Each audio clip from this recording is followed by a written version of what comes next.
Seguimos en Argumentos, gracias por estar en sintonía. Recuerda nuestras redes sociales, @argumentosgb, donde pueden interactuar con nosotros. Ahora para hablar del panorama económico, comprender un poco lo que tiene que ver con el mercado cambiario, la distorsión que hay. Se encuentra ya con nosotros en el estudio Aaron Olmos, quien es profesor del IESA, economista, también especialista en finanzas. Gracias por acompañarnos. Gracias por la invitación.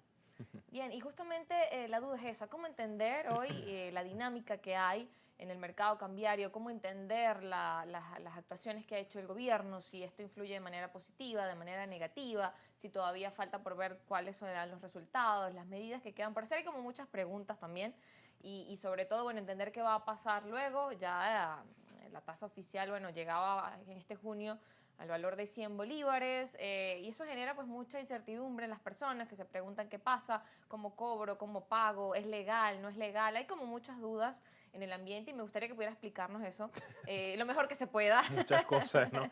Lo mejor que se pueda, porque justamente eso que la población pueda entender, cómo está la dinámica del tema, bueno, de la distorsión cambiaria y que se viene, ¿no? Claro, bueno, recordemos que Venezuela tiene una dinámica económica muy particular. Buena parte de los precios de los bienes y servicios se fijan en función de una moneda de referencia. Ya eso es irregular porque los precios se deberían estar fijando en términos de condiciones de producción de costos, ¿no? Elementos propios de su estructura a nivel general. Sin embargo, en Venezuela, unos años a la fecha, se está haciendo de esta forma.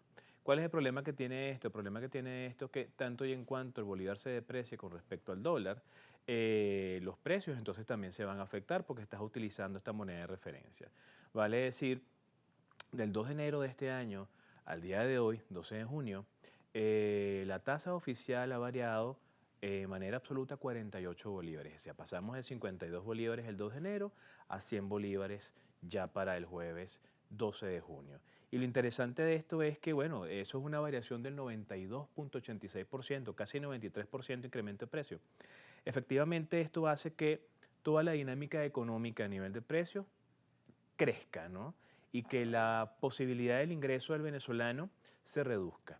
Entonces todos estamos claros en esa situación. Ahora la pregunta es cómo el Ejecutivo ha enfrentado esto, ¿no? Recordemos que de varios años para acá, Banco Central de Venezuela se ha ido por la vía de la intervención cambiaria. Las intervenciones son colocaciones de divisas, dólares, en el sistema financiero bajo la figura de los operadores cambiarios y las casas de cambio para tratar de acallar esa demanda tan elevada que hay. Pero todavía seguimos en situación de ausencia de confianza en el bolívar, la gente quiere respaldar el valor de su trabajo, sus inversiones en una moneda distinta, no solamente es el dólar, puede ser el euro, puede ser el peso, pero lo cierto es que de las 21 divisas o 21 monedas extranjeras que Banco Central tiene en su sitio web, de las 5 que muestran redes sociales, es el dólar el que generalmente se utiliza por convención. Y básicamente estas intervenciones hasta el mes de mayo, no, hasta el mes de junio, la primera semana de junio, sumaban 1.449 millones de dólares, que cuando tú comparas para la misma fecha, 2023 y 2024, están muy por debajo de las cifras que se habían colocado. Entonces, mientras menos dólares tengamos en el sistema, mayor presión va a haber sobre el tipo de cambio, los precios van a aumentar porque se está fijando en términos de una moneda de referencia, pero los salarios y los ingresos no. Razón por la cual tenemos este diferencial tan incrementado, sumándole a esto el tema del tipo de cambio no oficial, que sigue estando hoy sobre un 30%. Ahora también como evaluar, mencionaba allí el tema de que, bueno, la gente no tiene confianza en el bolívar, sin embargo, bueno, ahora con toda esta brecha cambiaria también vemos que la gente, las transacciones han aumentado en bolívares y han disminuido en el tema, bueno, en efectivo, en este caso en dólar. Claro, eso es interesante porque el aumento de las transacciones, casi un 84%, 83%, en bolívares se incrementa no tanto por confianza, sino por ausencia de la divisa, ¿sí? Entonces, una cosa es confiar y otra cosa es, de alguna manera, bueno, pues la lógica del dinero bueno y dinero malo. Tengo este dinero que es la moneda de curso legal, voy a aplicarlo lo más pronto posible y de alguna forma, como hay escasez de la otra moneda que de alguna manera estoy buscando por un tema de reserva de valor, más bien si la tengo, la sostengo, la retengo, la guardo, ¿no? La acumulo para de alguna manera tratar de resguardarme, porque sé que no necesariamente voy a conseguir las mismas cantidades si comienzo a utilizarla desde el punto de vista de pago. Entonces, desde el punto de vista transaccional, el bolívar se está utilizando más digital que de otra manera, transacciones y pago móvil, pero a nivel transaccional físico todavía estamos viendo algunas operaciones que se están dando, no solamente en dólares, en euros, en pesos y en reales a lo largo del territorio nacional. y ese también es un punto ahora que menciona el tema del euro, porque bueno, ahora la tendencia que se ha visto en algunos comercios y que, bueno, de alguna forma han informado los usuarios, incluso diferentes voceros del gobierno han hablado acerca de eso, que es, bueno, ahora cobrar la tasa del banco oficial, pero del euro. ¿Cómo evaluar también esta dinámica? Y que, bueno, algunos quizás comentaban como que, bueno, esto es legal, realmente se puede aplicar. ¿Cómo aplica también esta dinámica? Bueno, fíjate, otra vez, por convención, de unos años a la fecha se ha asumido el dólar como la moneda de intercambio a nivel general. No quiere decir que de las 21 monedas que muestra Banco Central en sus estadísticas diarias, o de las 5 que aparecen en sus cuentas de redes sociales, que es donde todo el mundo revisa el precio diario, no se pueda tomar una distinta. Recordemos el convenio cambiario número 1, en su artículo 8, literales A y B, que nos hablan de la posibilidad de pactar acuerdos en moneda extranjera, ¿no? Si de común acuerdo las partes llegan a esta decisión, se puede hacer. El tema con esto es saber hasta qué punto, y esto lo decía en estos días también el presidente de Consecomercio, hasta qué punto la estructura de costos que está detrás de la prestación de esos servicios en bolívares, pero utilizando como referencia una moneda distinta, está en función del dólar o el euro. Al final de cuentas, lo que estamos viendo es una estrategia de los consumidores de tratar de aprovecharse de una moneda que está regulada por Banco Central, que tiene un precio de referencia que es oficial, que está un 10%, un 15% por encima de la otra, ¿no?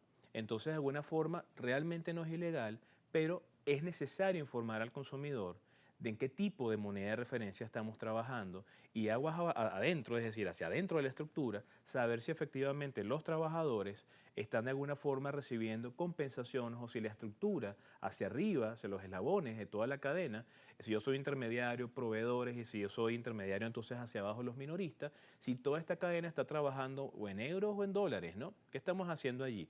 No tiene mucho sentido entonces de alguna manera trabajar para unas cosas en dólares y fijar los precios entonces en euros con un diferencial del 10, ¿no?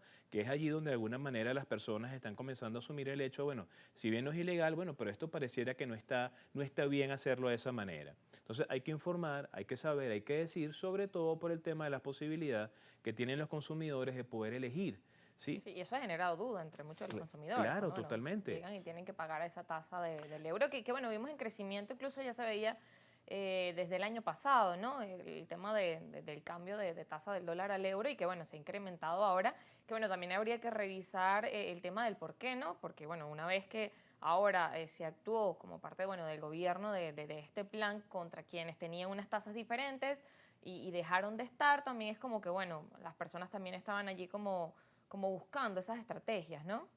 Claro, recuérdate que durante mucho tiempo aquí en Venezuela estaba la distorsión con respecto al euro, que se asumía el euro 1 al dólar, cosa que no es correcto, ¿no? En la actualidad, de alguna forma, luego de la actuación del Ejecutivo Nacional, con todas estas personas que tenían precios diferentes del dólar, sitios web, páginas de redes sociales, personas que inclusive cambistas que en la calle estaban trabajando estas cosas, luego de todo esto que ha ocurrido con este grupo de personas, de alguna manera vimos cierta ralentización porque no se detuvo, ¿no? Esta publicación de otros precios. Sin embargo, yo creo que el público en general está buscando cierto nivel de normalidad y de equilibrio en términos de decisión de por cuál divisa me voy a ir, en términos de tratar de sacarle el máximo provecho a nivel de ingresos, porque al final de cuentas estamos todos en este país y los niveles de ingresos de todas las personas no son iguales, no se han ajustado en términos de la velocidad que ha crecido la divisa y mucho menos la actualización de la inflación, que recordemos que Banco Central no publica inflación desde octubre del año pasado, sin embargo tenemos cifras por allí del observatorio que nos Ajá, habla de un 26% mensual, un 105% acumulado, que ya es bastante, y un interanual de 229. así se Entonces, va en este viendo. escenario complejo que tenemos necesitamos claridad de parte de los actores, porque el consumidor final, que es el eslabón final de la cadena, es el que más sufre todos estos efectos perniciosos a nivel de precios sobre sus ingresos.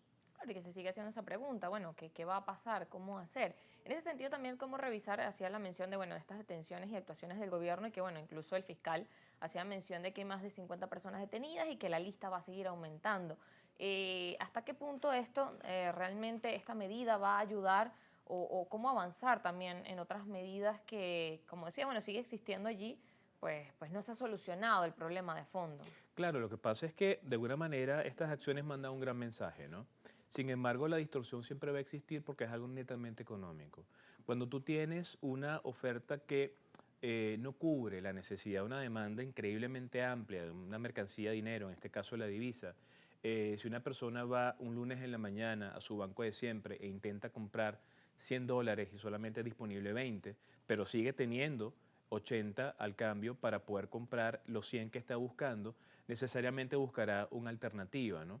Y el que tiene divisas y sabe que eso está pasando por la insuficiencia que hay en la colocación que se hace los lunes, bueno, de alguna manera trata de buscarle partido a todo esto. Entonces, la naturaleza de las distorsiones en los mercados siempre está presente, ¿no? Tanto y en cuanto no se llene de alguna manera el espacio de esa demanda insatisfecha. Y eso es algo que el Ejecutivo debería tratar de controlar desde el punto de vista de la cantidad de divisas que recibe para poder dedicar al tema de las intervenciones cambiarias. Sin embargo, sabemos que se le ha vuelto complicado por el tema de la generación de divisas en el exterior. Nos corresponde ir a la pausa. De regreso seguimos conversando con Aaron Olmos, economista. Ya venimos.